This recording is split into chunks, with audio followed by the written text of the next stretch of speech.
and Grand team. We operate on the south side of Indy, out of kind of the Greenwood area, right? So I've been in the business myself since 2012, started in the Phoenix market, moved back here with my family to the Center Grove market, or Center Grove area, I should say, in 2016. So excited to start this workshop series with Beau. Beau and I recently became business partners in a company called EXP. But nonetheless, I think there's a lot of value that we can bring to the table from kind of the way Beau's built his business. Randy Thomas, who has kind of offered to come up here and share his knowledge. He's been in the mortgage industry for about 27 years, right? 37. 37 years. Give him some credit. Anyway, so he's going to jump up here and talk a little bit about really like how to add people into your database and get them to become your sphere of influence, okay? If you look at this whole industry, the sales industry, real estate industry, kind of as a, kind of wide top of the funnel experience where you're putting people into the funnel, getting them to drip out, become your sphere of influence, and that's what Beau's going to finish up with us today, is really how he's had some really good success with building the sphere of influence. I'll share some of his numbers here in a little bit, kind of what he's built over the last few years. But Randy, the stage is yours, sir, and I'll allow you to introduce yourself a little bit, kind of talk about your experience, and again, thanks for coming. All right. Thanks, Josh. Appreciate it. Thank you. Welcome. As Josh said, I'm Randy Thomas. I'm the area sales manager for Caliber Home Loans. Been in the business for 37 years, and in that 37 years, I've owned 22 mortgage companies and a couple of real estate companies. So I've been doing this quite a while. I do 2 to 3 lunch and learns a month, and my lunch and learns, you might find surprising, have nothing to do with the mortgage business. What I talk to realtors about is how do they create more success. So that's what we'll do today. How many of you want to sell more real estate and make more money this year? Awesome. In order to do that, what has to happen? Meet more people. Meet more people? Okay. What else? It's a word that everybody hates. Change. Thank you. You have to change. You know, if you do things the same, I was just doing a meeting last week in Fort Wayne. I had 44 people in the audience. The youngest was 6 months in the business. The oldest was 40 years. Spoke for a couple hours on how to grow their business, and we talked about change. And it sounds simple, but if you keep doing the same stuff, you're subject to the market. If the market does better, then possibly you can do more real estate. If the market doesn't, then you're going to do the same or you're going to do less. So you have to take this particular time of year to really reflect on what did I do last year that worked really well, that helped me achieve my objectives? What opportunities do I have for improvement? What can I do to learn something different so that I can do more real estate and impact more people? And that can be all kinds of things. I had a meeting last week with a gentleman who's been in the business for 2 years. He had in the 2 years, and it's kind of been a weird 2 years, right? But in the last 2 years, he's had 10 open houses. He had approximately 60 people through the open houses. And I asked him this question, and I get normally a weird look from realtors when I ask this question about open houses. I said, how many paychecks did you cash from the 60 people that came through your open house? And he looked at me real funny, and I said, well, every client that walks through your open house is a paycheck. It's your responsibility to cash it. If you don't cash it, you did something wrong. How many of them did you capture? None. So when I asked him why, he walked me through his open house process, and it didn't work because he didn't get clients. How many of you are doing open houses? Yes? Newer people typically? How many open houses have you done? 4. What kind of traffic? Not great traffic. Okay. I can't cash not great traffic. Right. 2 people, 1 person, no people? Through 1, I had 2. I'd say on average probably 2 to 3. Okay. And any paychecks from those? No paychecks. Okay. Contacts, no paychecks. Okay. How about you? I did around 12 maybe, and 2 of them no showing was done, but most of them they had a lot of clients with no paycheck. Okay. So today we can talk about whatever you guys want to talk about. I can help you with systems on how to have a better capture rate in an open house if that's valuable to you. I can talk to you about how to get more listings if that's valuable to you. I can talk to you about how to create more referrals from your current clients and past clients. What's anybody struggling with that they'd like to talk about? Nothing? No struggles? I think getting listings. Getting listings? Okay. Biggest thing I struggle with. Getting the listing appointment or closing the appointment? Getting the appointment. Okay. So when you think about a listing, you've been in the business for 8 years, you said? Yeah. Okay. So when you think about a listing, when you get a listing, what's the goal? What's the goal of the listing? What's your goal when you get a listing? Sell the house and get another client, at least one. Okay, sell the house, get another client. And how do you get a client? Marketing, prospecting, follow-up. Okay. Okay. When I was in the meeting in Fort Wayne, they said sell the house, and they said get the max amount of money for the seller. And I said, is that the goal or is that the expectation? And they kind of looked at me funny, and I said, if you list my house, should I expect you to sell it and get me as much money as possible? Without a doubt. And they said, yeah. And I said, okay, then what's the goal? Referral. Referral? Okay. So here's the goal. The goal is to interview for the job of being the listing agent for the 20 houses around your listing. That's the goal. You should have a farm around every single listing that you have. And the way that works is you have to think like this. And you know, again, in the 80s when I was doing this, there was a guy by the name of Chuck Beau that was a motivational speaker and a real estate guru. And he taught these things.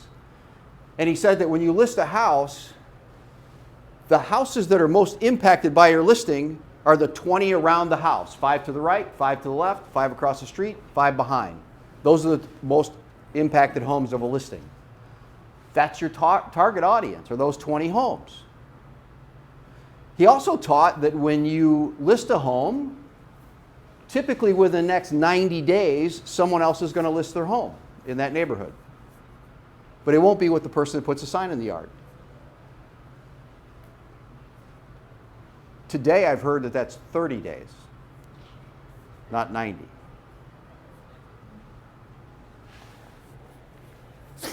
So when you list a house, there's two things that are on the neighbor's mind.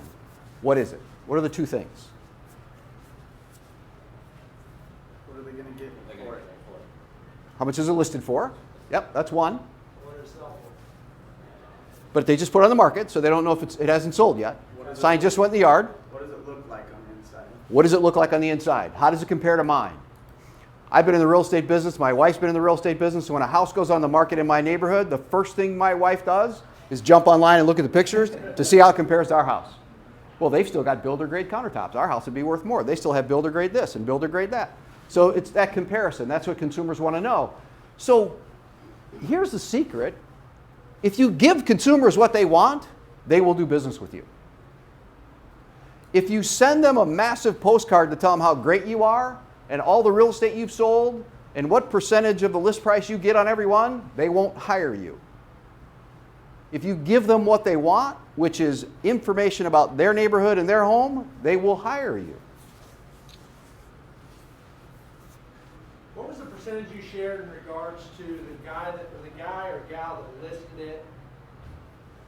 We know that something in that neighborhood is going to list within 30 days, and then you said we know without a doubt that the person that listed the one isn't going to list the next. Well, I didn't say without a doubt, but I said usually it won't be with the person that put the sign in the yard. Do you have a percentage there for us? No, I don't. Oh. I thought you shared it. No, I didn't do a percentage. But it's high. I mean, people just typically don't call the sign in the yard, or if they do, they call the company. They don't call the individual. So I can share with you today a prospecting system around that will help you get really as many opportunities as listings as you want. I had a meeting, the same meeting that I had with this gentleman last week, and I asked him about the open houses. I said, how many hours a day do you want to work in your business? He said, well, full time, 8 hours a day. I said, if I could give you prospecting things to do 8 hours a day, would you do them? He said, yeah. I said, well, I can show you how to do that, and you can make as much money as you want. Anybody interested in what that might look like? Yeah.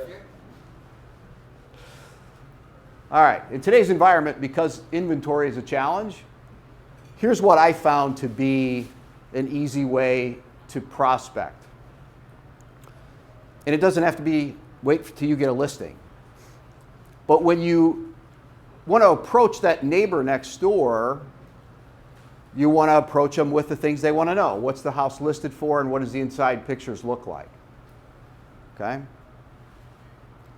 So here's your process.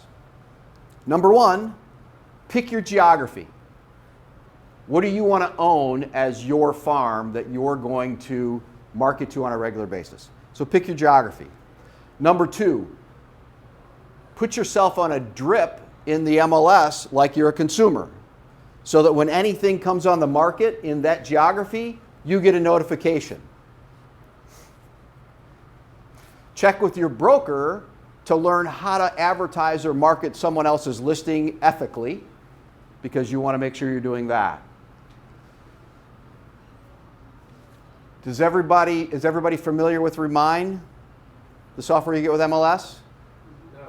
Okay, if you're not, familiarize yourself with it. Being a member of my board, you get access to Remind, R-E-M-I-N-E. It's a recording software that will give you data on neighborhoods and individuals and things like that when you plug in an address. So you're going to want that. There's a subscription that's free. There's an advanced subscription that costs you money.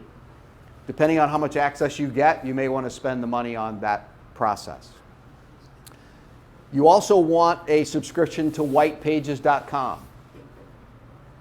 For $20 a month, you can do, I think, 100 or 200 searches a month.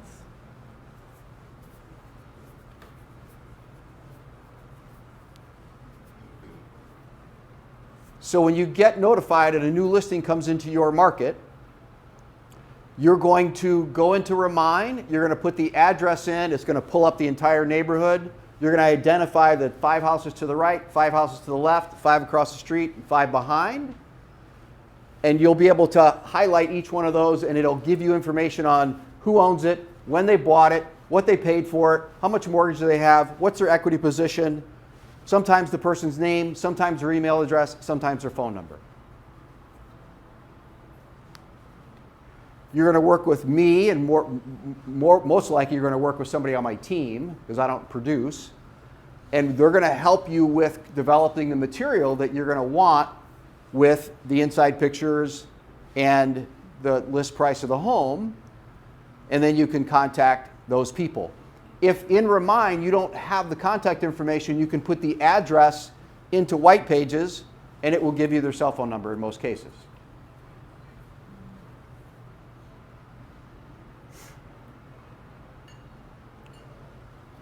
So now you call them. I would prefer you knock on the door, but in today's environment, people aren't knocking on doors. It's cold outside. People have COVID. They're not knocking on doors, so you can call. But it has to be with urgency. When that listing comes out today, you've got to call today. Otherwise, they can go online and see the pictures. So you want to call today, introduce yourself, let them know the house is on the market, ask them if they'd be interested in the interior pictures that you can send to them, let them know what it's sold for, and you're going to ask them what? Have an agent? Pardon me? You have an agent to work with? They're interested? Do you have an agent? Pardon me? Are you looking at selling? Are you looking at selling? Anything else?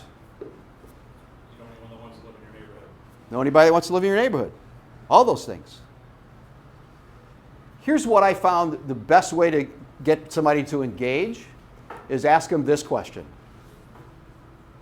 What has to happen in order for you to want to sell your house for top dollar today? What question are they going to answer? How much or more? Nope. What question are they going to answer? If I ask that question, what are they going to answer? I gotta find a place to live. Pardon me? They're gonna answer, I gotta find a place One more time? They're gonna have to find a place to live. Okay? But I said, what has to happen in order for you to want to sell your house for top dollar today? How are they going to answer me? What all do I need to update for it to be market standard? Nope. I They're really gonna- want to sell my house for top dollar.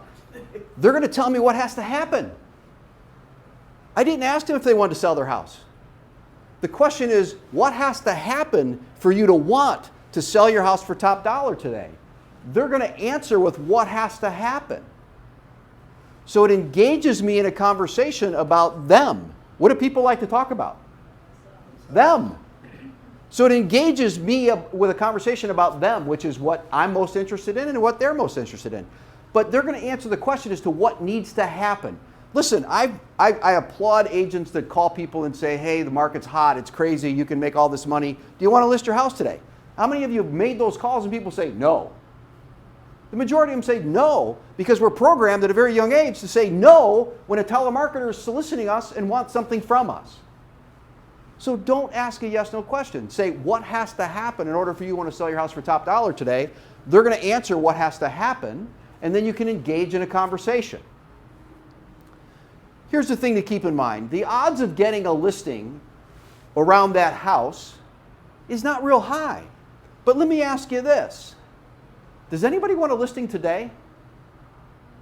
Show of hands. You guys got to play along or this isn't fun for me at all. Do you want a listing next month?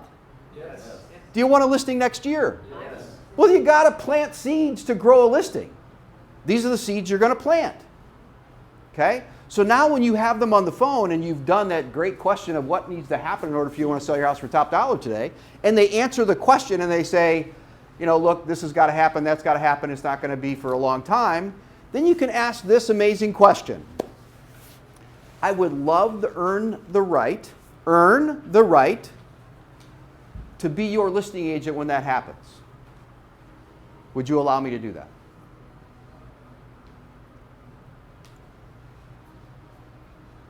What do you think people are going to say? Yes. Who says that? Who says, can I earn something? Everybody says, give me your listing. Give me your commission dollars. They don't say, can I earn the right? So people will respect that question. And I can tell you, I was blowing the grass off my sidewalk this past summer. And out of the corner of my left eye, I see somebody walking up my grass. And I could see he had a badge on, and I knew there was a new sign in my neighbor's yard. So it was the realtor. And the realtor came up to me and he gave me the good news that I get to pick my neighbor. You know, and I can just tell him who wants to buy the house next door, and I get to pick the neighbor. And he told me about how difficult the market was. And he told me about how you can't buy anything contingent and what a great agent he was because he was able to negotiate a contingent offer for my sellers to buy another house. And he told me the specific neighborhood and told me the house they bought, and he negotiated the... I don't care. I'm doing my grass. And here's what was interesting. Off to my right, there was 2 yard signs. It said, congratulations, class of 2021. What's that tell you? Someone's graduating, maybe time to go talk to them. Kids are moving out. My twins graduated. They're going to college. Now I have a 5-bedroom, 6-bathroom house. What would you have asked me? Are you downsizing? Do you need a downside? No, you'd have asked me what needs to happen in order for me to want to sell my house for top dollar today. Because I had twins that graduated. He not only didn't ask me that question, he didn't ask me anything about my house, didn't ask me anything about my needs, and eventually he said, oh, I gotta go, my wife's gonna be mad, I've stayed here way too long. Seriously, that's what he did. That's your competition.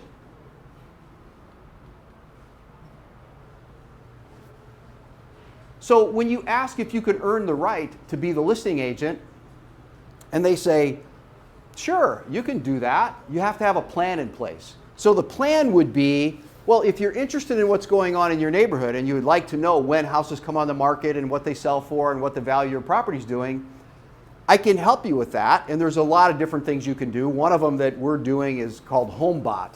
So we can sign them up with HomeBot. Anybody familiar with HomeBot? Okay, what do you think about it? I haven't subscribed to it, but it's interesting. Their numbers on their engagement and visitors are really high. They are. Impressive. Yeah, it's something we just started. HomeBot sends a newsletter via email to the homeowner, and it tells them what's happening with the value of their home, and they can adjust it and stuff like that.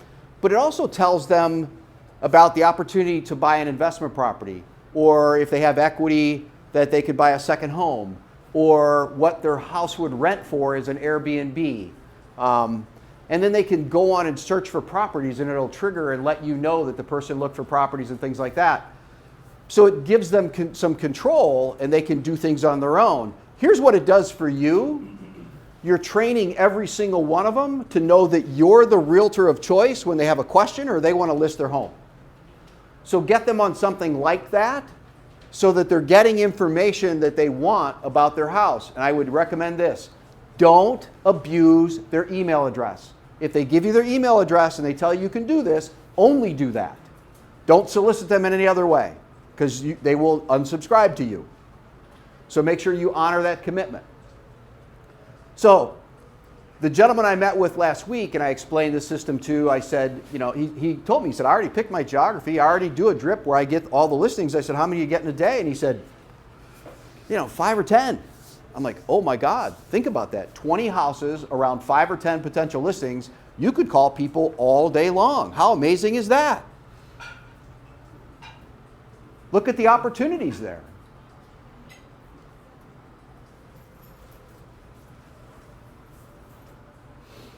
Again, you have to do the work. The opportunities are there. So you can get this stuff coming to you, and then you have opportunities to plant these seeds to grow your business. But it's going to come from accurate and empowering scripting. You're going to want to say things that are going to get people to give you the answers to questions that you really want to know the answers to, and not, do you want to sell your house? Because in most cases they don't. What are your thoughts? Welcome, you guys. Randy, I got a couple things. So I think, one of the things that Beau does a really good job is mining this sphere of influence, right? And I think what Randy's given us is an opportunity to plant more seeds, as you mentioned. Harvesting those crops over time is really the name of the game for all of us. And Beau's going to allude to how to kind of harvest that over time and build that, relationship. Randy, what would you think is the biggest, objective, or where do you see a lot of resistance with realtors in your connection of getting out there and prospecting using the tools that you mentioned today? So the biggest challenge, I think, is call reluctance. Yeah. Realtors, in today's world, I find from loan officers and realtors, it's the same thing. Well, I did a post, and nobody gave me money. Imagine that. We posted something and nobody made any money. So they don't want to do the fundamentals. And no matter what, it's all about not only prospecting, but it's about being prepared. For God's sakes, when you're going to walk up to somebody, be prepared with what you're going to say. I did a meeting in Fort Wayne not too long ago, and I asked everybody, I said, what's your elevator speech? And they looked at me kind of funny, and I said, well, when you are at a dinner party or you're at any function, and somebody comes up and says, hi, I'm so-and-so, and I'm a whatever, what do you say? And most of them said, well, I'm so-and-so, and I'm a realtor, and I've been a realtor for this long. And I'm like, really? I said, shouldn't your elevator speech be about your benefit, not what your title is? Shouldn't you say, I help people achieve the American dream? And wouldn't somebody go, really? What's that mean? When I do it, if I'm someplace and a realtor says, oh, hi, I'm so-and-so, and I say, hi, I'm Randy Thomas of Caliber Home Mortgage. I help realtors make more money. And in some cases, if I have stats, I can say, like with one of my loan officers, in the last 90 days, I've helped my realtors make an extra $50,000 in commission. Nice to meet you. You think they follow me? Yeah. So be prepared. And when you are going to call someone, ask yourself, would I respond to this? Did a lunch and learn a couple of months ago, and a new agent from Keller Williams was in the room, and she was telling me that she was calling for sale by owners. And I could tell by her body language that it was painful. And I said, well, would you mind sharing the script with me? And she shared it with the audience. And I said, well, would you respond to that script? And she said, absolutely not. I said, then why are you using it? She said, that's what they told me to say. I said, that script's outdated. It's what we did in the 80s. You need an updated script. And then I asked her this question. I said, do you know why somebody sells their house by owner? She really didn't know. I mean, it's obvious. It's to save the commission. And I asked her if she knew how to overcome the commission objection, and she said no. Nobody ever taught her that. So I walked her through how to overcome the objection. I gave her a new script to use, and she was all enthusiastic and energetic to go back and make phone calls. So if you're prepared and you spend the time to know what you're going to say, and you know how you would react to the call, you're going to have much better results. And you're going to build that huge farm. I mean, if we just say that you had 2 listings a day that came into your market, and you called 40 people, and 10 of them allowed you to interview for the job of their realtor, and they were on a drip campaign, that's 10 people a day. Imagine what your sphere of influence looks like when you're adding 10 people a day, and they know who you are, they know what you do, and they know you're the expert. Can I add something to that, Randy? Yeah. So, Randy and I are very similar. We kind of work on the top end of the funnel, right? Prospecting, doing all the fundamental things daily that are required to grow this network. And, what Beau does kind of work the bottom of that funnel in regards to working with the people that he's added to this database for so long. I think one of the things that he said was interesting, understand the why behind the words, right? So, when you're making these calls and prospecting, I think as we get into this industry, we're instructed, we're trained to say these things, right? Scripts and dialogues and objection handlers and all this stuff, and you may not understand those why behind the words. What I hear Randy saying is, really understand what you're asking. Why are you asking it? And would you respond to that in a positive way that's going to give you the ability to continue marketing to that person, right? And then Beau's going to share with you guys some activities and strategies that he uses that's really going to help grow or build that relationship, right?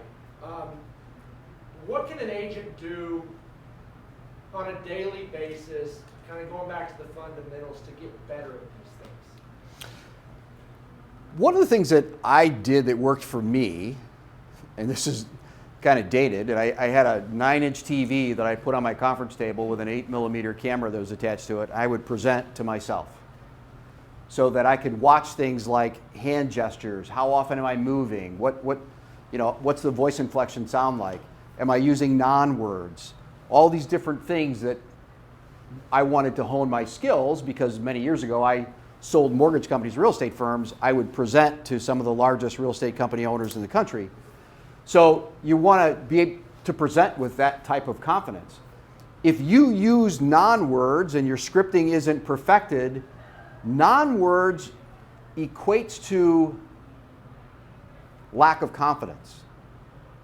Lack of confidence equates to lack of trust. So if you have non-words in your vocabulary, you're going to want to be aware of it and you're going to work on it. And the way you script and practice, you're much more prepared. And then you don't have those non-words, and you don't have that, embrace uncomfortable silence. If there's been several times up here I've lost my train of thought and where I was going to go because, I'm just that age.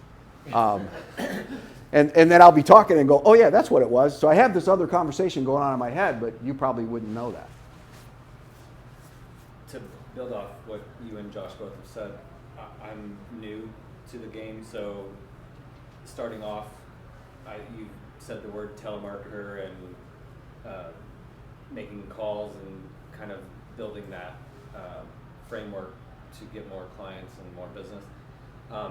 I was very hesitant to make phone calls in the beginning because of having to be scripted and being afraid that someone's just going to hang up and not want to speak to me. Sure. But I think having that confidence and being able to know the elevator elevator speech or know what you're going to say has been very helpful. Josh has helped tremendously on our team with kind of having, we could call it white sheet of paper, having certain questions at hand, so if you get stuck, to kind of refer back to that to kind of guide the conversation to get over those objections, which has been helpful. Yeah. But a lot of hurdles still arise, and being new, I have moments where I'm on go and I'm good for like 10, 15 phone calls, and then I just lose it. Yeah. And I stumble on my words, I hang up, and then it's like I have to take a deep breath and then move on to the next one.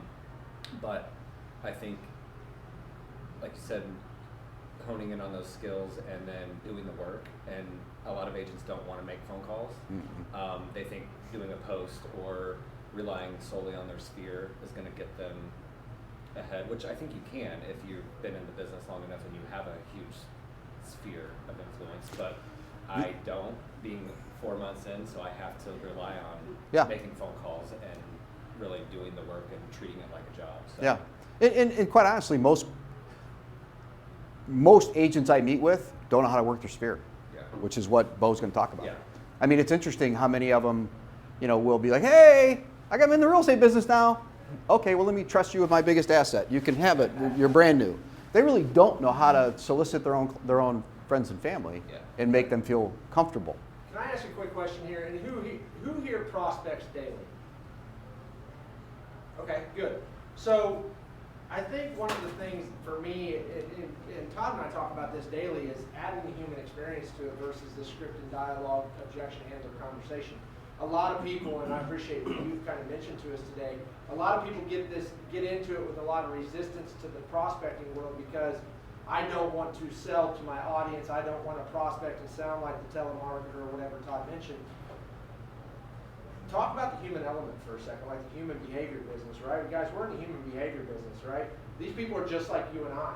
They all are breathing. They all have maybe a home to buy or sell in the future, and like we have to learn how to communicate our message to them. So talk about that for a second. Yeah. So again, I think it's preparedness, and it's really communicating with a place of value. I mean, one of the somebody that's near and dear to Beau and I is Jim Rohn, who's a speaker and educator for years, and he says if you want to make more money, bring more value to the marketplace.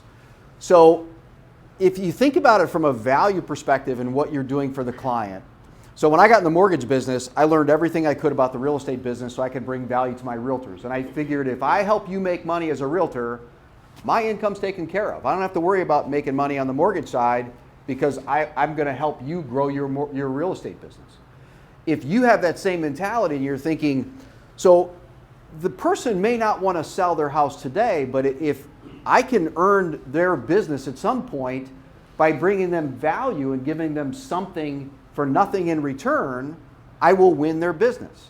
So it's really communicating from a place of value, and the other piece is getting confident in what you do so that you genuinely feel like if this person hires another realtor, it's going to be a disadvantage to them because they're not going to get the same level of care and service that I will provide to them.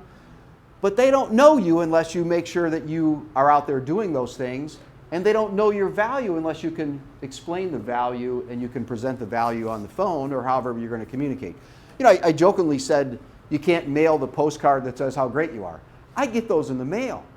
They're 8.5 by 11 postcards with a picture of someone, and I've got her in my mind, and she tells me how great she is and how many properties she sold, and she sells all of her listings for 97% of her value.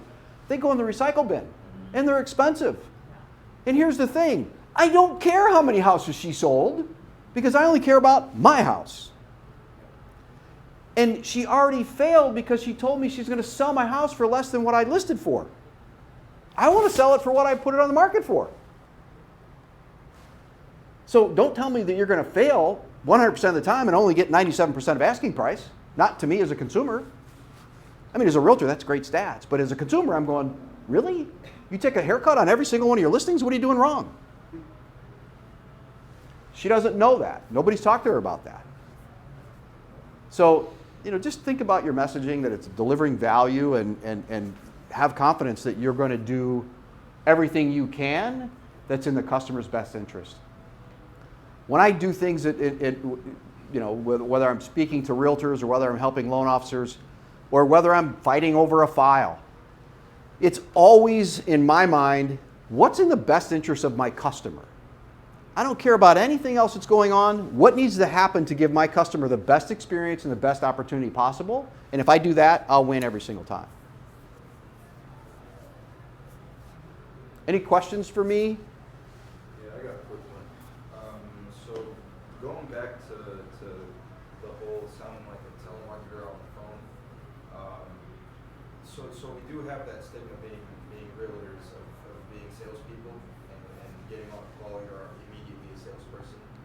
And so to me, when I say I would like to earn the right to list your house, in my mind that translates to I need them instead of them needing me. Immediately puts them in the driver's seat.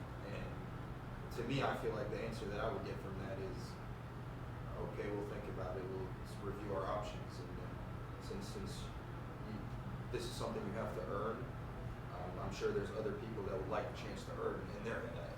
Yeah. Well, I can tell you that I don't know of any other realtor that uses that verbiage. They're going to call and say, do you want to sell your house? The market's hot. You can sell it for a lot of money. It's selling fast. You got multiple offers, all these things. And if you got the listing next door, you're going to do the same thing. Oh, I got 5 offers in 30 minutes. And then they're going, oh, and I paid you how much for that? So you want to be cautious in the message that you send. And sometimes we can be our worst enemy. Like, hey, the market's so easy. I just stick a sign in the yard and I get 10 offers and I sell it for more than asking price. Okay, well, then I don't need to pay you $21,000 in commission. I can just put a for sale by owner sign in the yard. So we have to be careful in the messaging and on what we do. But when you put it all together and you say, let you know the house next door listed, here's what it listed for, would you have interest in the interior pictures I could send to you so see how it compares to your home? Even better if you're knocking on the door, that's even more impactful. And then what has to happen in order for you to want to sell your house for top dollar? And they answer that question. Now we're having dialogue back and forth and I'm building rapport and it's all about them. And then I say, I'd like to earn the right to be your agent. When that happens, would you allow me to do that? Well, to build on that, I had a lead come through our platform, and when he answered the phone, he immediately told me he had a realtor, and the way we navigate that is that's great that you have a realtor. How's everything going with that? And then through our conversation, he's like, actually, we're putting things on hold because he kind of dropped the ball, and through 10-15 minutes of the conversation, he took down my information and said, I actually think we are a better fit. So I kind of threw value and told him what I could offer, and ultimately earned his business. And I just followed up with him yesterday, and we're going to be moving forward, and they're not going to be using that realtor. So yeah. I think if it's a job interview, essentially. So you're hoping to earn their business, and like you said, other people aren't using that verbiage really. So it's like, no, you're, instead of saying you're going to use me because I'm the best of the best, and instead you're trying to earn it. Yep. So it might be helpful. I don't know. And people they'll say I'm working with an agent because they don't want to be sold anything. Yeah. And they know that you have superior knowledge, or they assume you have superior knowledge. And so they're always going to try to put up those defenses. It's like when you're shopping, we used to shop at department stores and you're looking at something and somebody comes and says, oh, can I help you find anything? Nope, I'm just looking. Don't sell me anything, leave me alone. And the best is when you say, oh, that's great, you have a realtor. What's your realtor's name? And they don't have, because they can't come up with a name, they don't have one, so then that's another you can chime in. And again, what you did is exactly what I talked about with Jim Rohn. You want more business, bring more value. So even though they said they had a realtor, you brought more value than they did, so they're willing to work with you. And that's the piece that you really want to make sure you do. When I was sitting with this gentleman last week, I said, you've been in the business for 2 years, you've been sitting with me for an hour. Have you ever received as much value as you got from the meeting you had with me today? And he said, no. Because I taught him how to run an open house effectively, how to do listing prospecting, things like that. And it's from the consumer's perspective. I mean, one of the reasons why I have an open house system that works is because in the 80s, I sat down with a bunch of realtors and we understood the psychology of the consumer. What's going on with them emotionally and mentally when they walk up to the front door? What's reality? It's very different than their expectation. So there's all these things that if you put yourself in the mind of the consumer, you'll have a lot higher level of success. And I think I need to be done and turn this back over to Josh. So thank you for your attention. Beau Benjamin, and he's going to share some value with you today. So I'll be back up after he's done, and we'll wrap it up. Thank you, Josh. Thank you, everyone, for taking time out of your day and coming. I really appreciate it. What I've learned so far today is that Randy needs to go second, so I don't have to go after him. So anyways, we'll jump right in. I'm Beau Benjamin, as Josh said. I started as a real estate investor in 2007. Bought my first rental home back then. Did that. I was in IT at that time from college through 2000, what would it be, 15? No, 17. So 17, I came on as a realtor full time. It was pretty much an accident. I went to get my license during my daughter's paternity leave so I could buy my own investments. I was not happy with where the company I was with. We had a disagreement about future career paths. And at that point, I was probably going to move companies in IT. And I took the test. I had to interview brokerages to figure out where to dock my license. And through those conversations, I came home to my wife with an 18-month-old and a newborn and said, we're going from a salary IT job to a $0 commission job. What do you think? And she said, I married you. I guess I'll support you. And so that was the beginning. So 2017, started with Tucker, went to the office. I remember the first week like it was yesterday. And I walked in and said, what do I do? Oh, I knew one thing was true. I could outwork almost anybody. So I just went to the manager and said, what do I do? And that's when she said, well, what kind of realtor do you want to be? I said, I don't know what that means. And she said, well, do you want to call FSBO's expired? I said, don't know what FSBO means. And she went through each iteration of kind of the different ways of getting business, and she got to the referral of friends and family. I said, that's what I thought being a realtor was. I go, I didn't even know you could do all that other stuff. And I was like, show me how to do that. What's the first step? And so she said, you need to build your database. Are you familiar with CRM? Well, I installed those in IT, so I knew what a CRM was for large businesses like Salesforce and stuff like that. And she said, what do you want to use? And I said, well, I can't afford Salesforce, so tell me what to use in real estate. And she goes, well, I've always used Buffini my whole career, and I really like it. And it's a by referral method, so you can start. I think they have a free trial. So my first tip is I spent 40 hours, my first week in real estate. I literally came in, I'm a worker, remember, outwork everybody. Came in, I couldn't believe that no realtors were at the office at 8 a.m. I was like, what? When did the hours start? When do people come in? And then I learned it's like 10:30 or maybe 1:30, I don't know. So I was already ahead of the game. That's probably tip number one, show up. Work. If you want a 40-hour paid job, you need to work 40 hours. That's kind of correlative. So I spent the entire 40 hours that week, and I went through every contact that I've ever had. I bet everybody in here has a source that they haven't tapped into yet, if you think about it. So my first one was obvious, phone book, right? You can download a $3 or $5 app that exports your contact book in Excel format, and you have an Excel sheet, and you can manipulate it. You can put all the names, numbers, you can format it. There's a bunch of nerdy Excel stuff you can do. You can call me up if you need those tips. Got that. That was my basis. I probably had 100 people or something at the time in my phone book. After that, social medias. Thank goodness I started before the whole Facebook thing went privacy and all this stuff like that. I downloaded Facebook, every person's email, phone number, everything back then. Can't do that anymore, but you can get their name. Then you can correlate it to services like the white pages and stuff like that. It'll fill in the information you can get. So I'd recommend that. I went to LinkedIn. I can't believe how many people don't use LinkedIn. There was a guy in my office, Jeff Schaefer. He made a living off LinkedIn. That's all he did was start conversations on LinkedIn, downloaded his contacts on LinkedIn. his business relations. She was a lawyer, I think, before.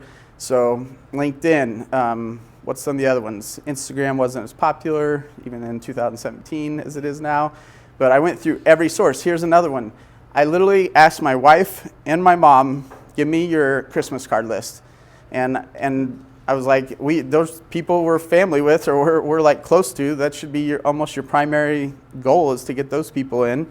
And I couldn't believe how many people weren't in that offered. That was probably another 40 people right there that I wouldn't have thought of or whatever, except the one time a year we send a Christmas card. So people say, I just went through that in 5 minutes. That took me 40 hours. I mean, I dug. That I didn't have anything else to do. I wasn't selling real estate. I didn't know how to do it. So I was putting into the CRM. The other thing, as far as referral business and sphere, you need to rate your sphere. Not all people are equal. And this is huge. I'm not a Buffini salesperson, but it's allowed me to do what I've done, which I'll just sidebar. This is not to brag, but I want to establish credibility. 2017, I started. First year, 5 million, second year, 8 million, then 10, then 14. So that's all sphere. I haven't paid for one lead. So those,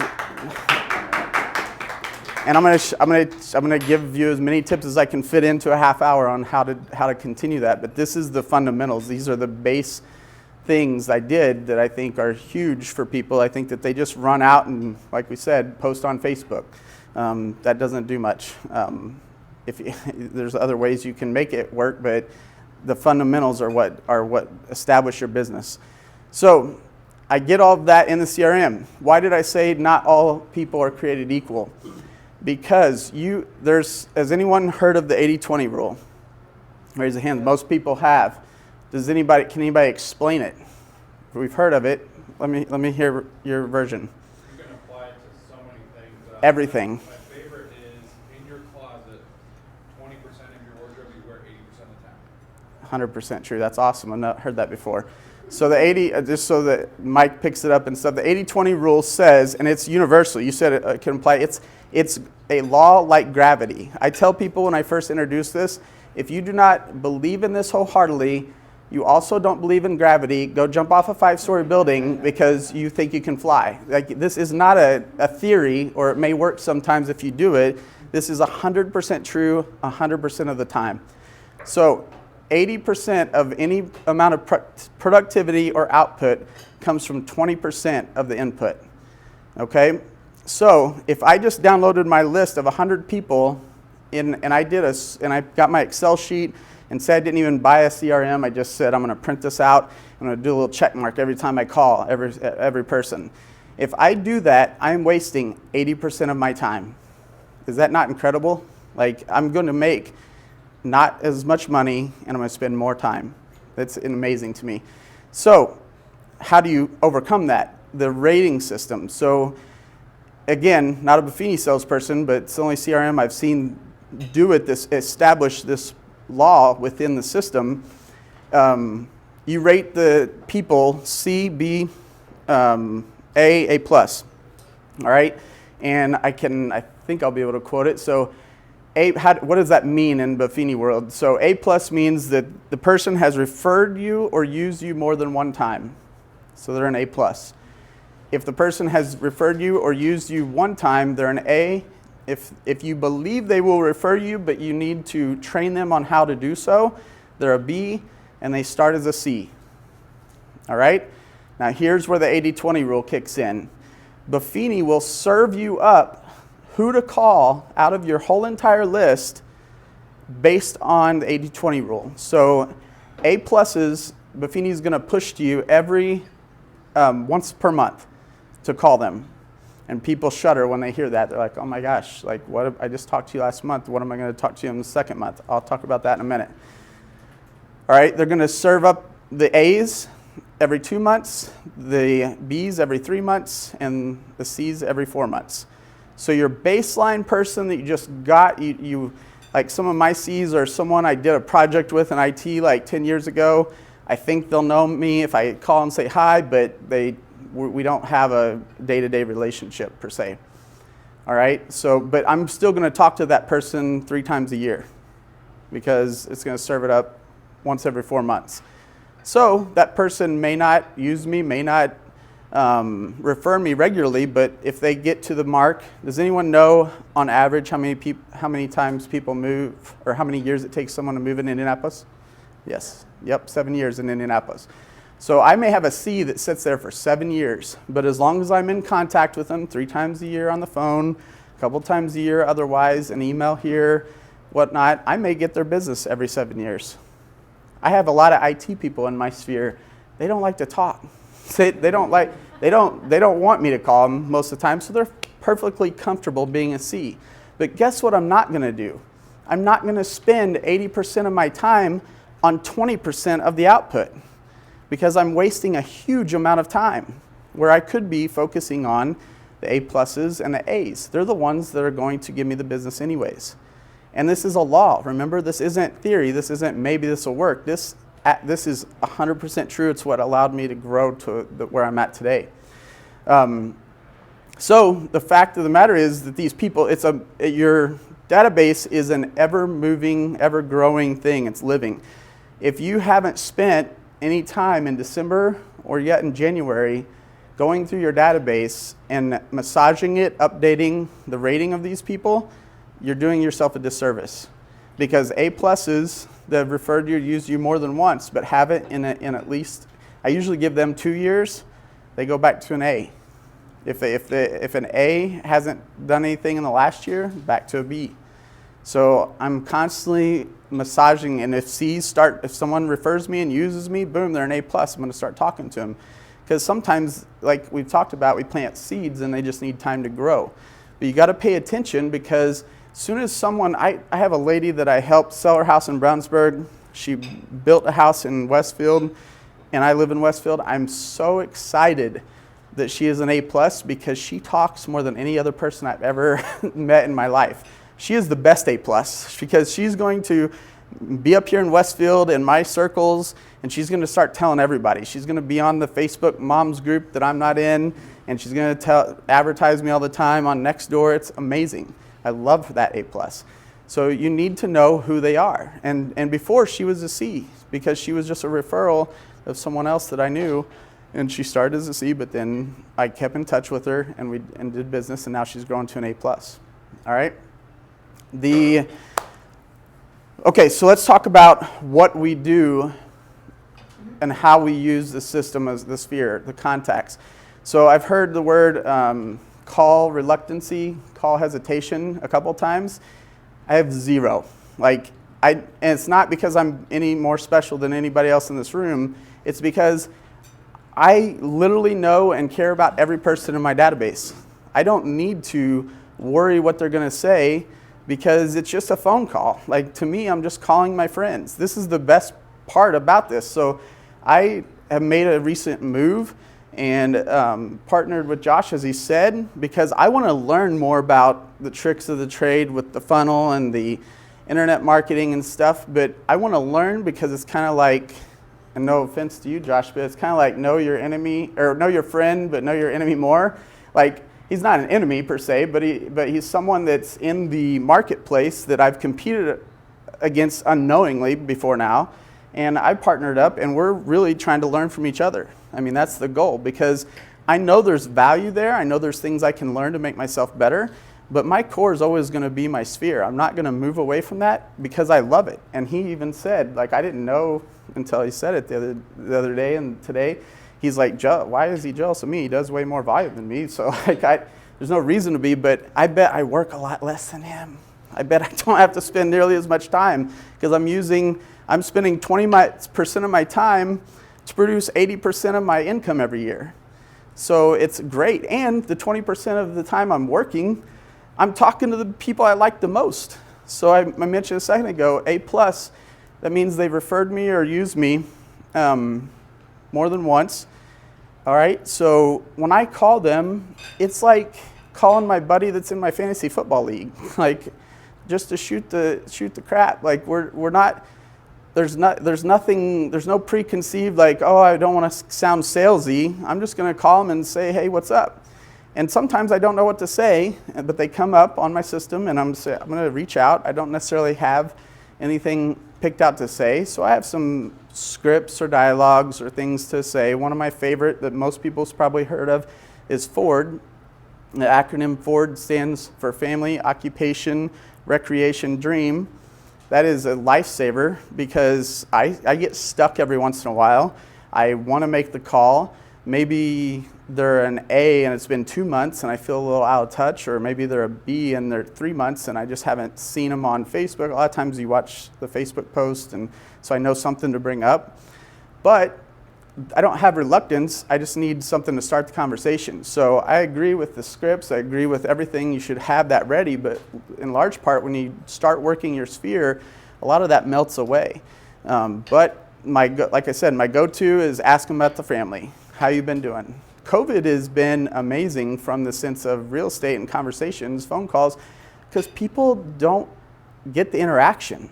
Like I can't believe how many people, when you say, hey, how was your Christmas and New Year's? Like, I have trouble getting them off the phone. Like, I don't have a problem talking to them. I need to make 5 more calls, guys. Like, I got to figure out how to wrap this up.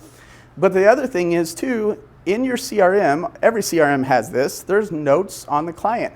I can't believe how many realtors I talk to, and I'll say, what system do you use? And they'll tell me, and I'll say, tell me how it works, walk me through it. And I'll say, so you take notes on them and you learn more about them all the time. What do you mean? Well, like every time I see my people's birthdays pop on Facebook, I put it in my CRM. Every time I see that they had a kid, I do 2 things. I order a onesie and bib for them because it's embroidered with their kid's name, and that's like gold. Like if you give someone something for their kid, it's like automatic. You're like, do you want to be their godfather? And like it's amazing. It builds such a bond between you and them. And I put their kids' names, their kids' birthdays, their job. I mean, this is actually a different conversation, but just a prelude into that. Maybe it's a future talk. How you can grow a business and sell a business in real estate.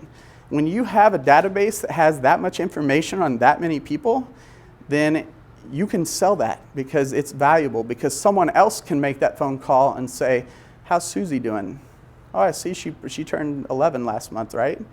All of a sudden, boom, trust. You care about me? You know my kid's name? How many people that are a business person of contact of yours know anything about your family in today's world? Like probably next to none. My dentist, my doctor, I know stuff about them.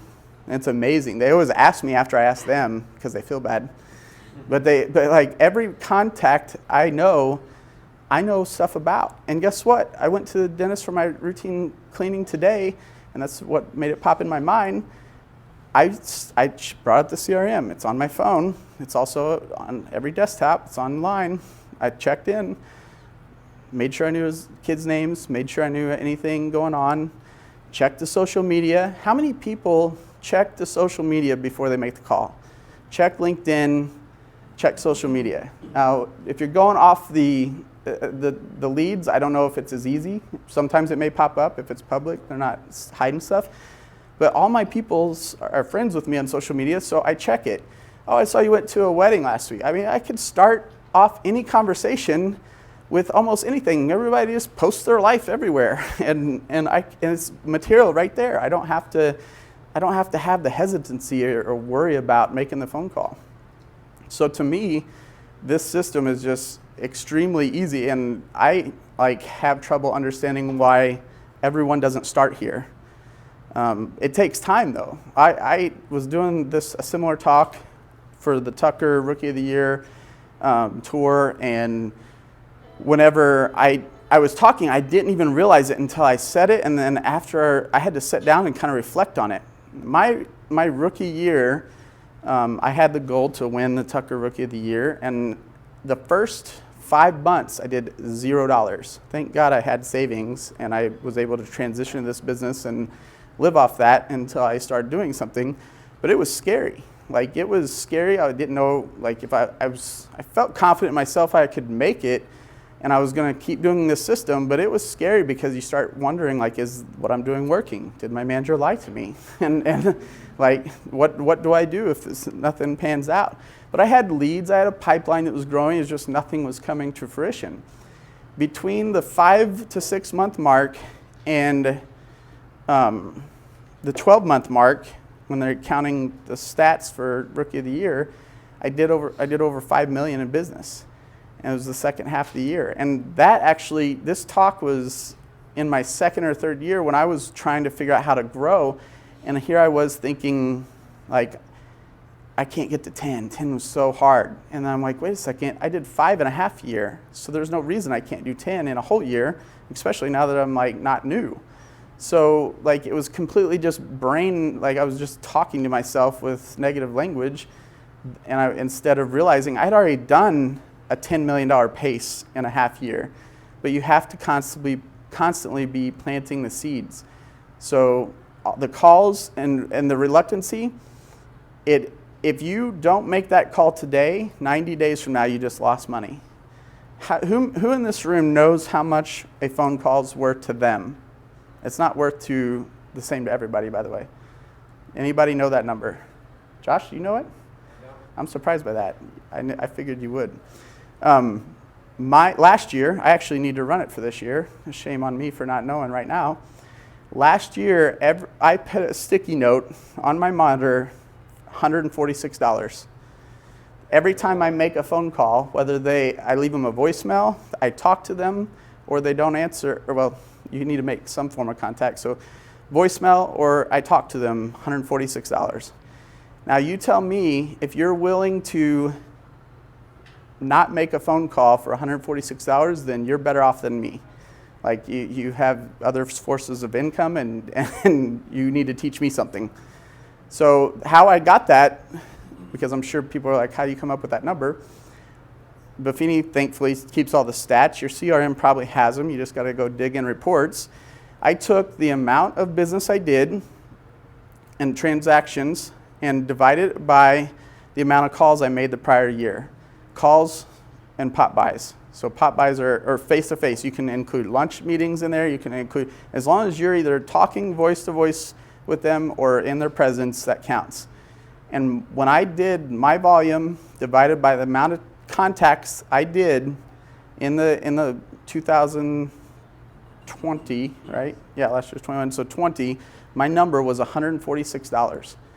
So not all, I did 55 transactions, 55. So I didn't, like not all I made over 2,000 calls, I know that. I don't know how, maybe closer to 3, but not every call results in money. Like that's the thing, you have to know that. And that's the same with the lead funnel system. You have to know that, but you need to know how much each call's worth because it's very motivating. There was so many times where I was tired. I'm not usually call reluctant because I don't know what to say to the person. I just get tired like everyone else. It's a hard job. Like not everyone watches HGTV and is like, oh, I want to go show houses. It's so fun and pretty and everything. Like this is a sales job. A sales job means you make contact. Sometimes I've heard people say it's a contact sport. So you have to make contacts one way or the other. It doesn't matter what system you use, Sphere or not, you have to make contacts. So for me, when I see that I'm tired, it's Friday at 3:30 and I'd rather start drinking than make another phone call, I look at that sticky note and I'm like, if I don't make these last 3 calls to finish out my week, the number I need to make, I just lost $450. Is someone gonna like, okay, I'll wait on the beer, or maybe I'll do both at the same time. but I'm not making that call. It's huge, and that gets me through the tiredness of my.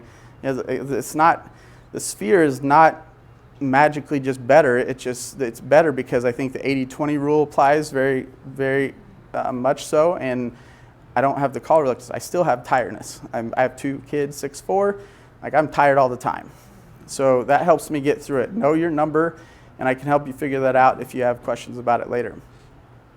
There's so much to talk about. I'm trying to get... Can I ask a quick question? Yeah. A couple things I think are just golden, right? Is like, the gold and the data of the database. I think that is something that we don't necessarily look at as realtors. I think what he just said is, sometimes you feel like, when I make this call, what am I going to talk about? It's just going to be some dialogue that I'm going to try to get this person to buy or sell real estate with me, right?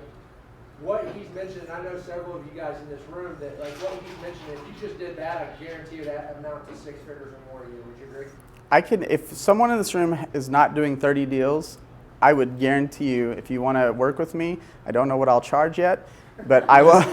But I guarantee you, I can get you to 30 deals. I can take anybody that will do exactly what I say and get them to do 30 deals.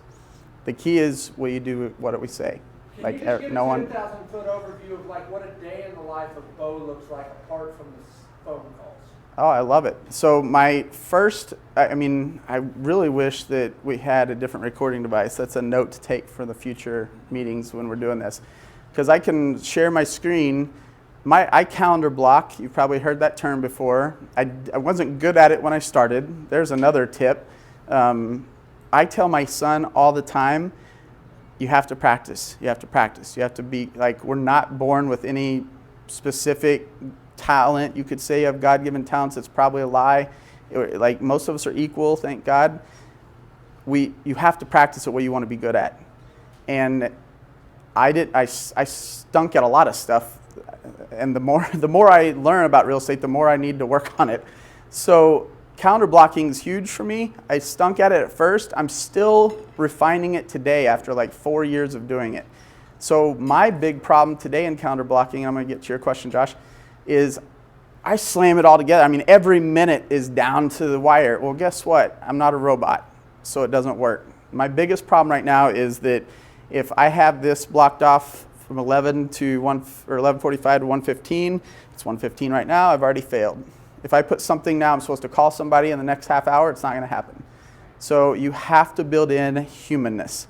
Like we have to have an hour to make the phone calls and then a half hour to follow up, take notes, etc. You got to be realistic. And it takes time. You're not going to know all the answers right away, but the practice of doing it, refining is going to improve your capabilities.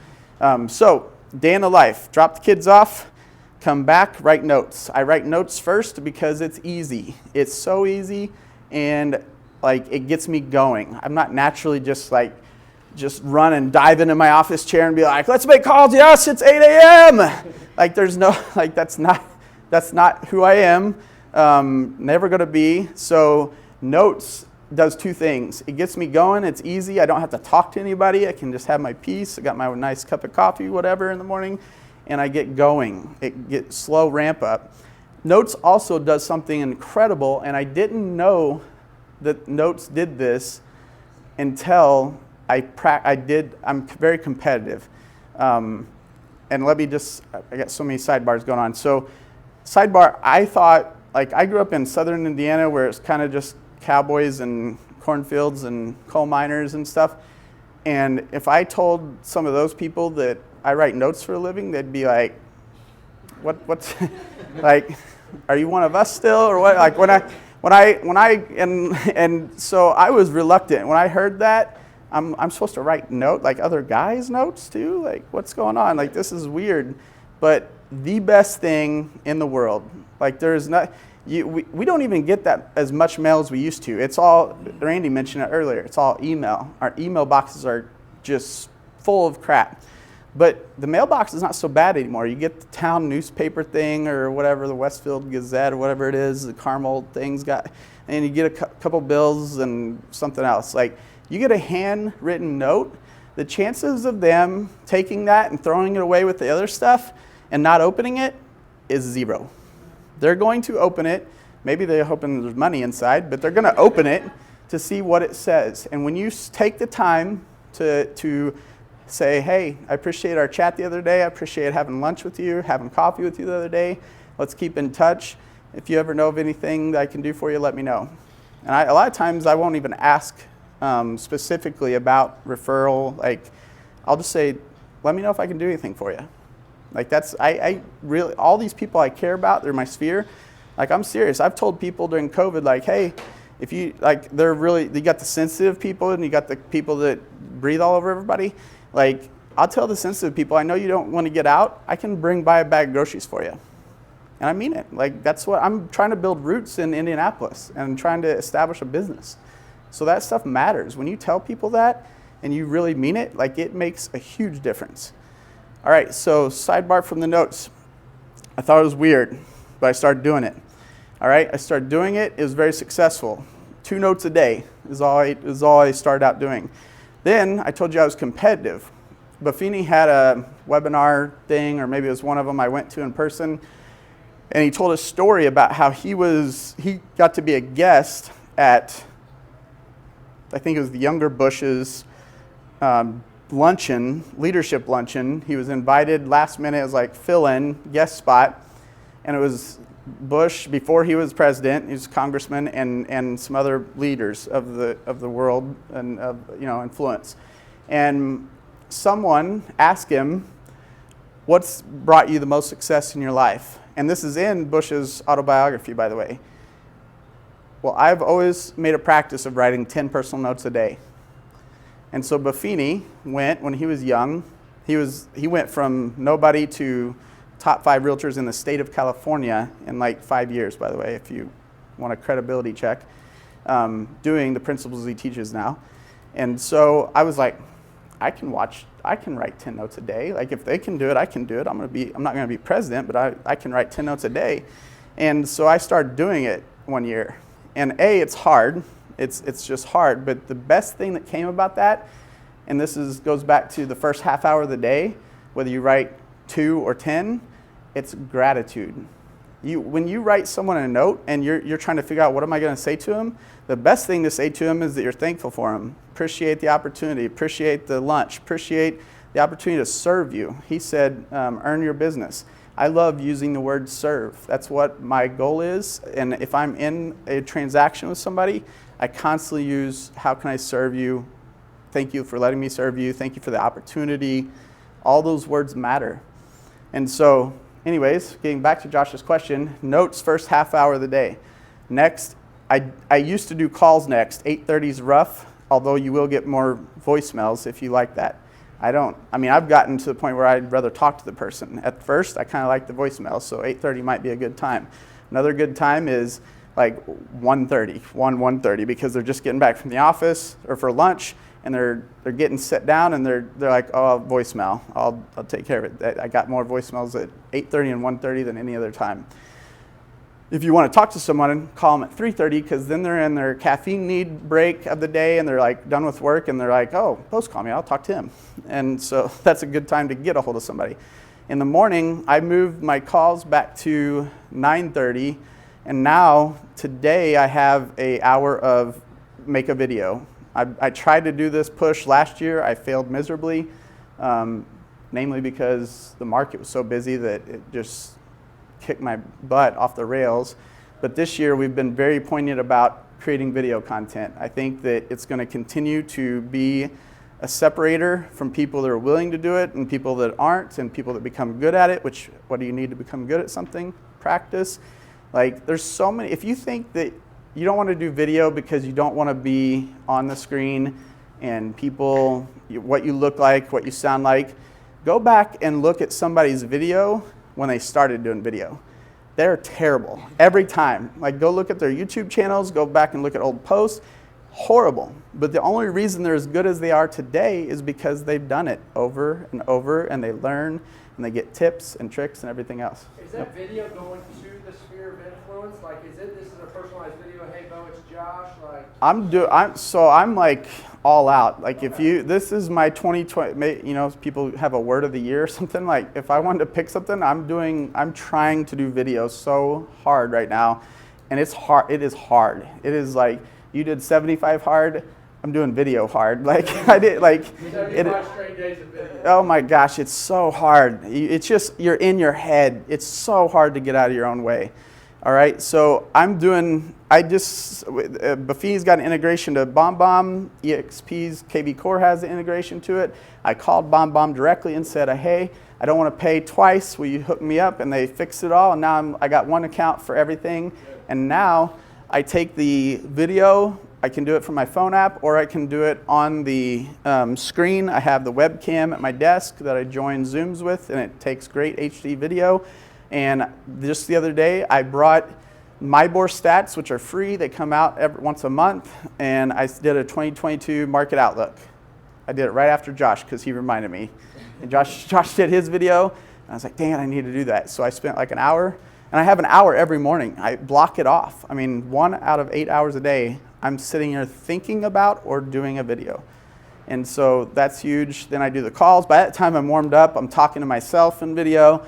I wrote notes. I'm like warmed up to the game of real estate. I make calls, boom, an hour of calls, and I'm done with everything at 10:30 every day. Like I'm done today. After I leave here, if I don't want to do anything else, I'll still do 12 to 14 million this year. And that's statistically almost certain. Like 90+% I will do it, guaranteed. And that's because while it's a sales job. I mean, they're numbers. Josh uses numbers from a funneling system. It's the same thing with Sphere.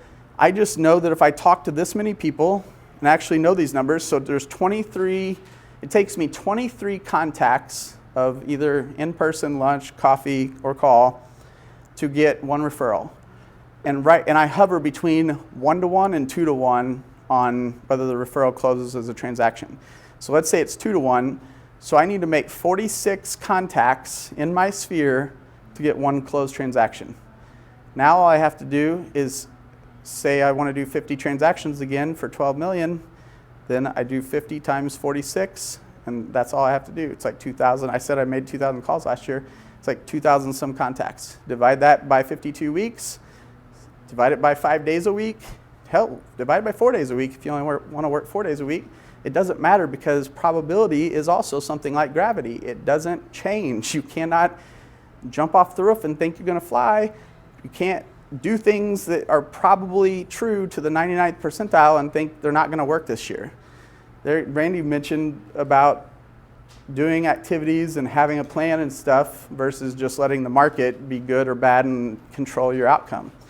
I don't let the market control my outcome. I let my actions control my outcome. So 10:30 sounds great. There's one day a week, which happens to be Tuesday, that I do pot buys, and I haven't mentioned those yet. Pot buys are something, again, that I'm a little hesitant starting out with, but I've grown to love them. Last year, I did 12 a week, 48 a month. I spend from $0 to $5 per pot buy, so if I'm doing 50 a month times $5, it's $200 a month. All right? That $200 is a lot less than $10,000 to Zillow. So Josh said something about harvesting earlier, and I was like, ding, ding, ding, ding. Like pot buys, if calls and notes and coffee meetings and lunches are the seeds, pot buys are harvesting. It is out on the road harvesting. I love it. There's no other place or time I've gotten more referrals than when I'm doing pot buys. I freaking love pot buy day. So we make them up.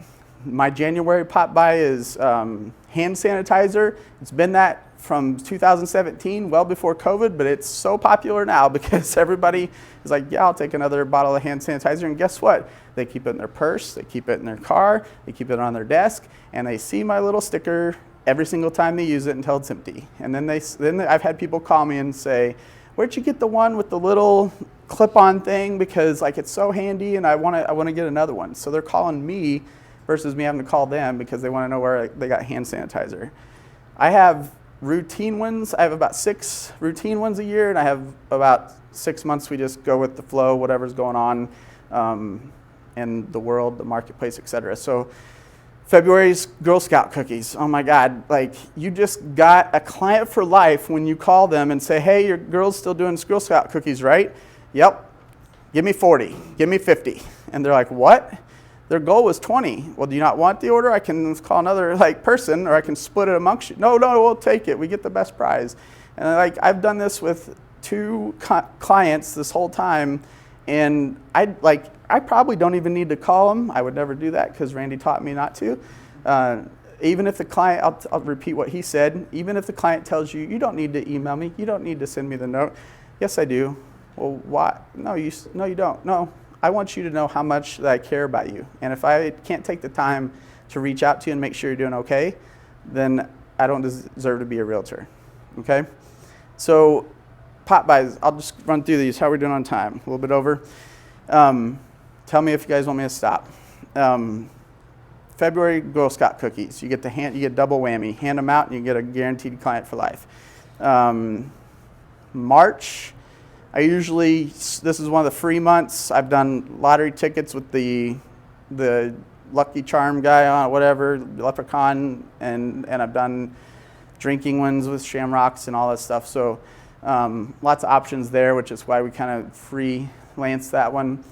April, I love car washes. It's the car wash and the Girl Scout cookies are both $5. They're both the most expensive typically of the year. Clients love car washes. How many? You may have gotten them every once in a while. Every time you get a car wash, you're like, yes. If you're like me, I don't like paying for a car wash or going through the car wash to pay for it myself. But if I get a freebie, I'm going like first thing. I'm like, yes, and I feel so good when I like come out. There again, you're linking good feelings to you, and free stuff. No, the good thing about pop buys too is $5 is next to nothing, especially versus paying for leads. But yet it links you with good feelings and like good things, and the law of reciprocity, which no one's mentioned yet today. Every time you give someone without the expectation of getting back, it builds this fake account and weight on their shoulders, and it just keeps adding. I'm just pop by again. I'll just pop by again. And I've had people literally ask me in the last 4 years, like, Beau, you do all this stuff for us. Like, what do you, like, we feel like we need to do something for you. I've had someone say that, and I was like, what? And then I didn't have a dialogue or script ready. Speaking of being ready, I was like, holy crap, it like knocked me off my feet. And I'm like, I just want to build a relationship with you. I was like, but if you need to do something, to make yourself feel better, I was like, just tell everybody, that I'm good at realtor and that I'd like to serve them as well. And they're like, that's it?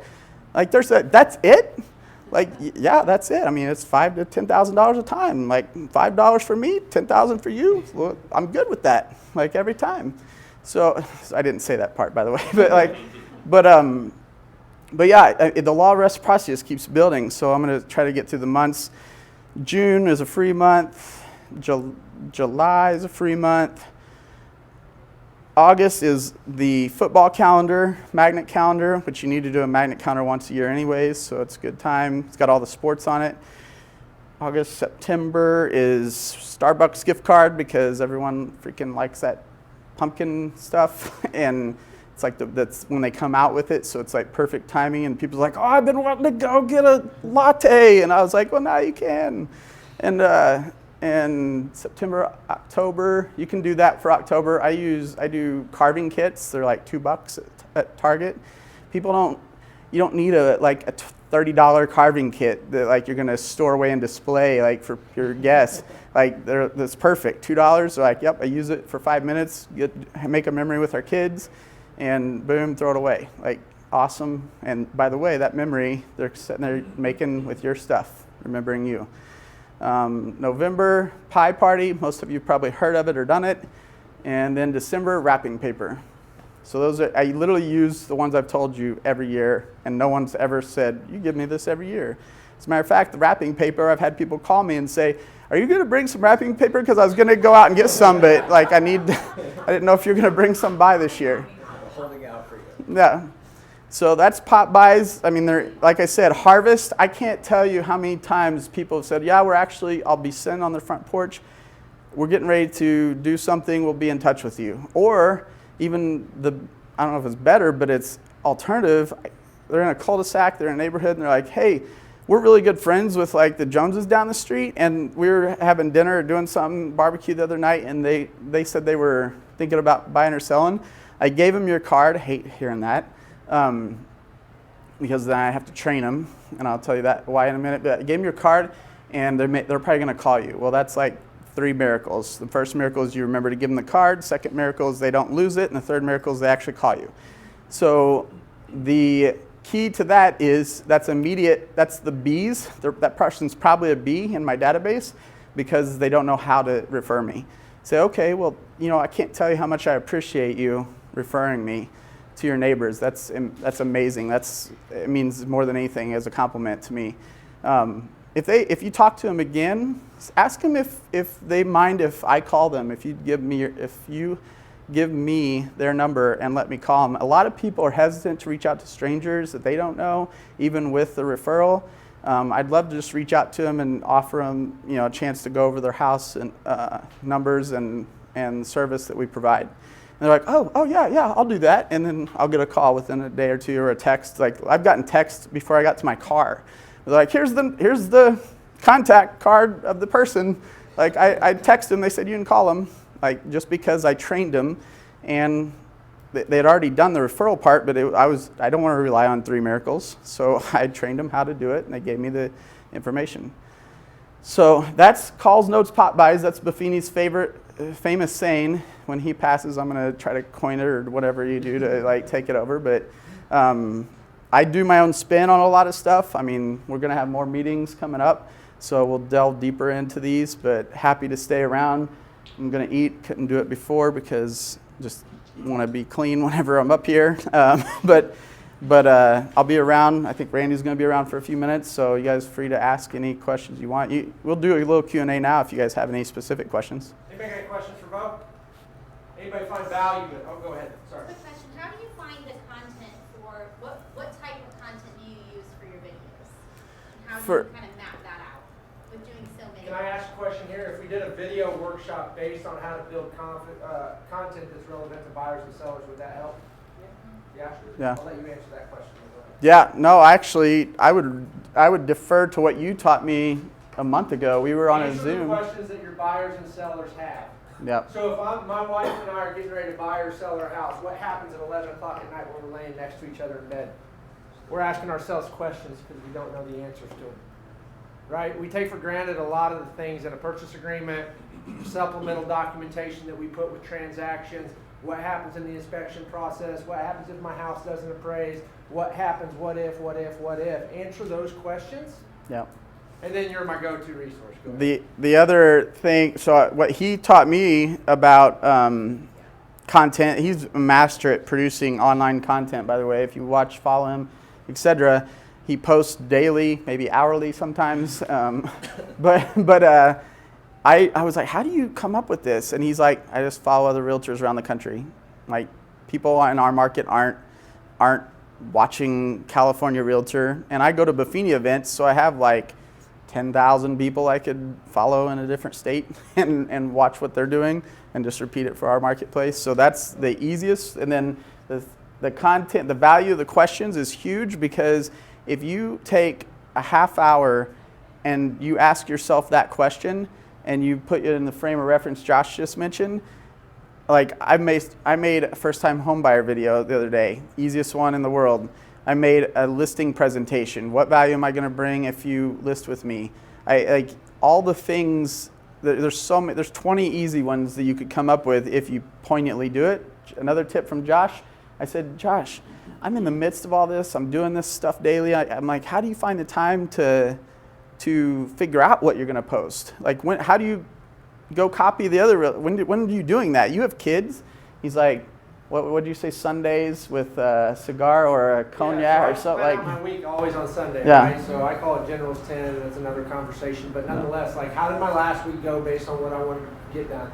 And then what can I do better to, kind of recorrect myself? Course correct is what I call it. So I want to add something to what he said a second ago in regard. Randy said, answer the questions that seller have, right? What is most important to the seller? That's the same context you got to take into all your marketing, right?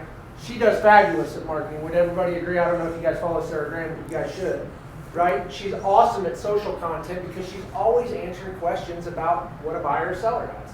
The best part about that too is when you start doing it, even though I have the reluctance and whatnot, people just put you on a false platform, no offense, but they make you seem like you're more knowledgeable, important than everybody else, and it's like, I'm not the most knowledgeable realtor probably in the 9,000 some in my board, but people start to perceive it.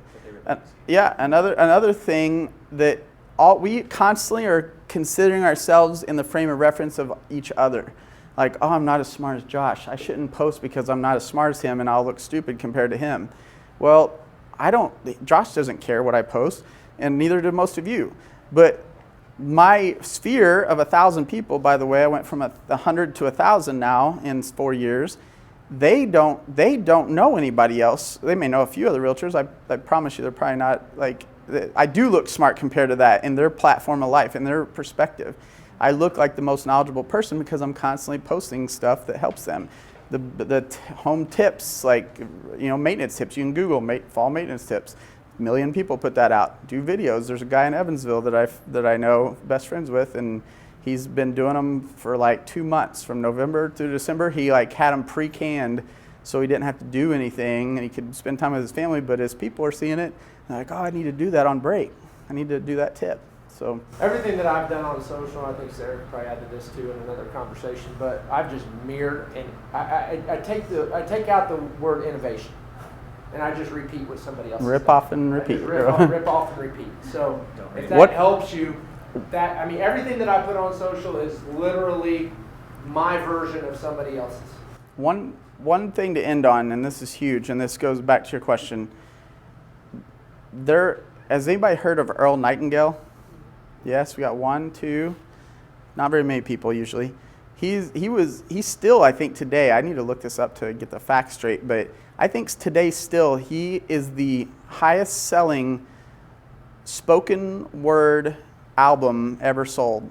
Like when this came out, I think it was in the 20s to 50s range when he brought it out, 50s maybe.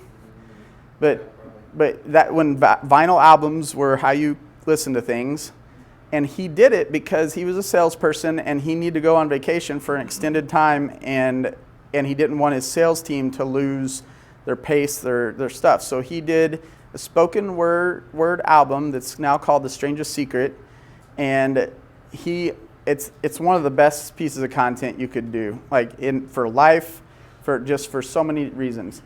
And in that, there's one particular thing that I absolutely love, and it answered my question that I asked Josh. I didn't even realize the answer was in my head too because of this Earl Nightingale thing. But when I heard Josh say it, I was like, oh, he does Earl Nightingale. And so he talks about, he's like, man is just like a ship leaving the port. He's like, if you were doing that, or if you were the captain of a ship, would you ever leave the port without a plan or a path? Is it your goal just to drive off into the middle of the Pacific Ocean with no direction? And you go, we are no different with every day. So his thing, and Jim Rohn, I think, said it as well, and I think Brian Tracy has said it. Never, or actually Ogmandino said it. It's actually in this book that I'm getting ready to give to somebody. Never exit your day without a plan for the next one. And it's the most simple tip, but it's so profound because you will always be more productive the next day if you start it with a plan.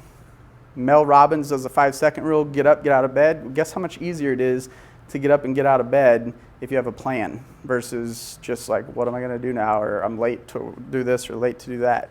So never start a plan, or never start a day without a plan.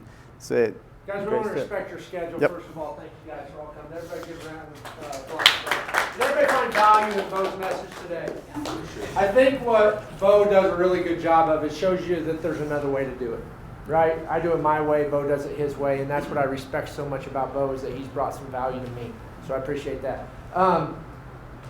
Building probability into your business, right? When he says, without a shadow of a doubt, there's no doubt that I'm going to do 12 to 14 million a year. Who would like to know that moving into 2022? I think that's some powerful stuff. So is everybody okay if we survey you and just see if you guys found some value in this? We want to continue this workshop. Obviously, Beau's a wealth of knowledge when it comes to working your sphere of influence. I encourage you to kind of reach out to him, whether it's here or after this event. I'm sure he'd share it with you.